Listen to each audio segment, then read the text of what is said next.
आज कहते तदनंतर देवताओं के स्वामी इंद्र वो हाथ से निकल गए।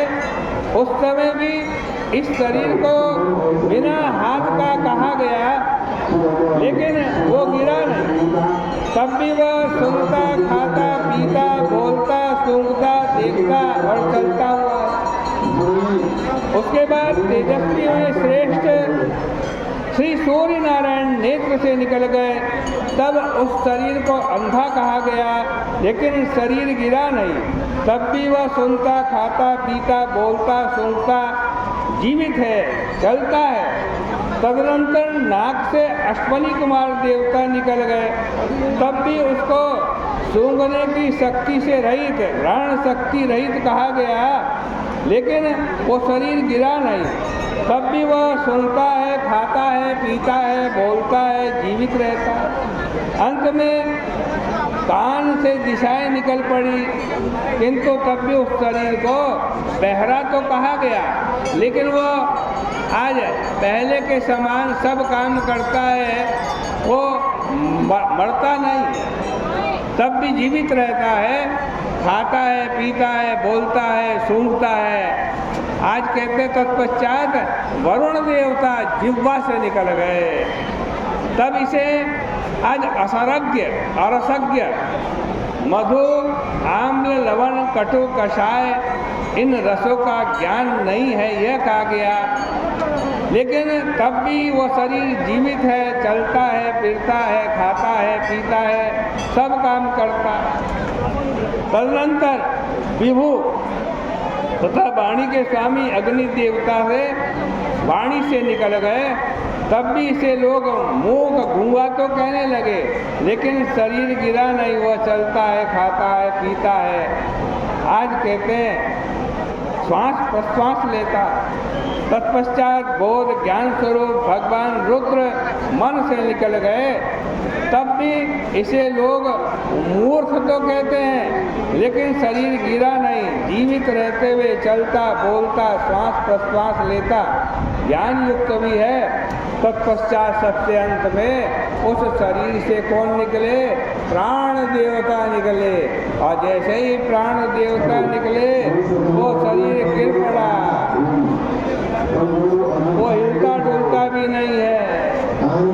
सब चकित होकर के देवताओं ने कहा कि व्यवस्थित रूप से पुनः इसी भांति सभी हम देवता इस विराट शरीर में प्रवेश करेंगे, जिसके प्रवेश करने से इस शरीर फिर जीवित हो जाएगा।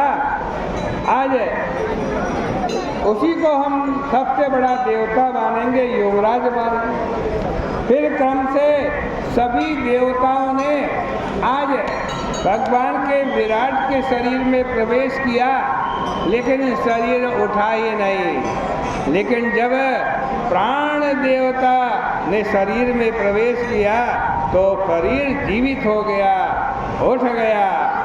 अब निर्णय हुआ कि सभी जीवों में कौन श्रेष्ठ है? प्राण देवता श्रेष्ठ है। फिर प्राण देवता को युवराज के पद में अभिषिक्त किया। उच्च स्थान पर बैठने व बिठाने के कारण उस समय सभी ने मिलकर साम वेद के मंत्रों को गाया। इसलिए स्थावर एवं जंगम स्वरूप समस्त विश्व प्राणमय है। यह प्राण जगत का स्वामी तथा सभी अंश परिपूर्ण बलों के आधिक्य से परिपूर्ण है। जगत में प्राण से रहित कोई भी वस्तु नहीं है और न प्राण के बिना किसी की स्थिति है। इस जगत में प्राण से रहित होकर के रहने वाला कोई नहीं है, अतः प्राण से विहीन कुछ भी नहीं है। अतएव प्राण सबसे श्रेष्ठ हुआ और वह सबसे अधिक बलवान हुआ। अब शंख मुनि से फिर व्यास ने पूछा, महाराज प्राण इतना बड़ा देवता है, देवताओं का युवराज है, फिर भी क्या बात है, संसार में प्राण देवता की पूजा क्यों नहीं होती?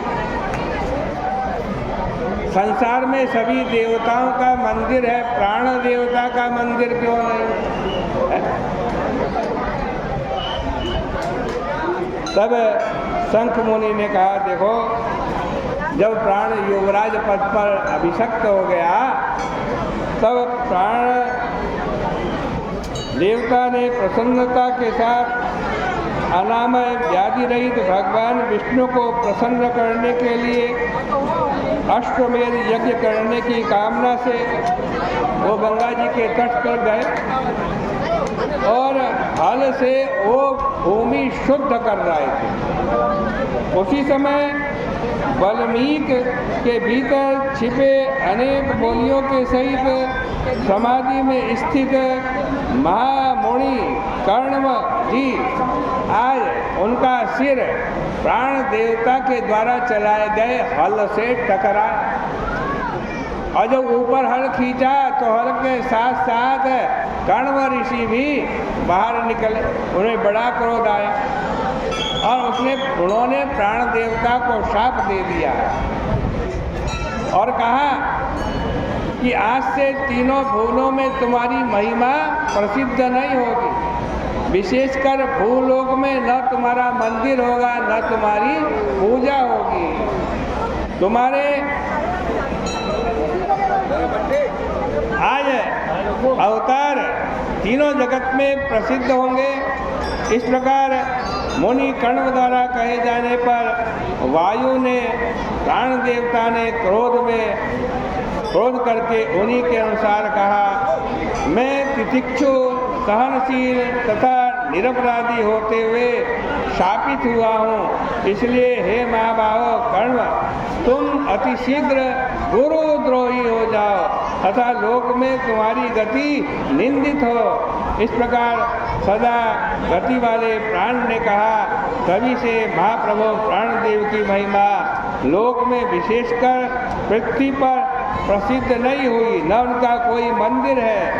आज कहते हैं इनके हिसाब से महात्मा कर्ण सूर्य के शिष्य गुरुद्रोही हुए। इस समय जो कुछ हे व्यास तुमने पूछा मैंने कहा, हे व्यास इससे आगे जो सुनने योग्य हो वह सुनना चाहते हो वह मुझसे पूछो, विचार मत करो।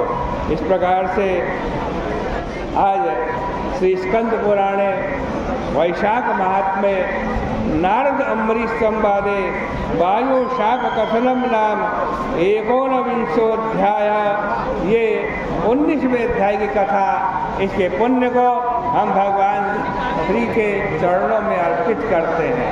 बोले गंगा मैया की जय, बोले वैशाख महात्म्य की जय।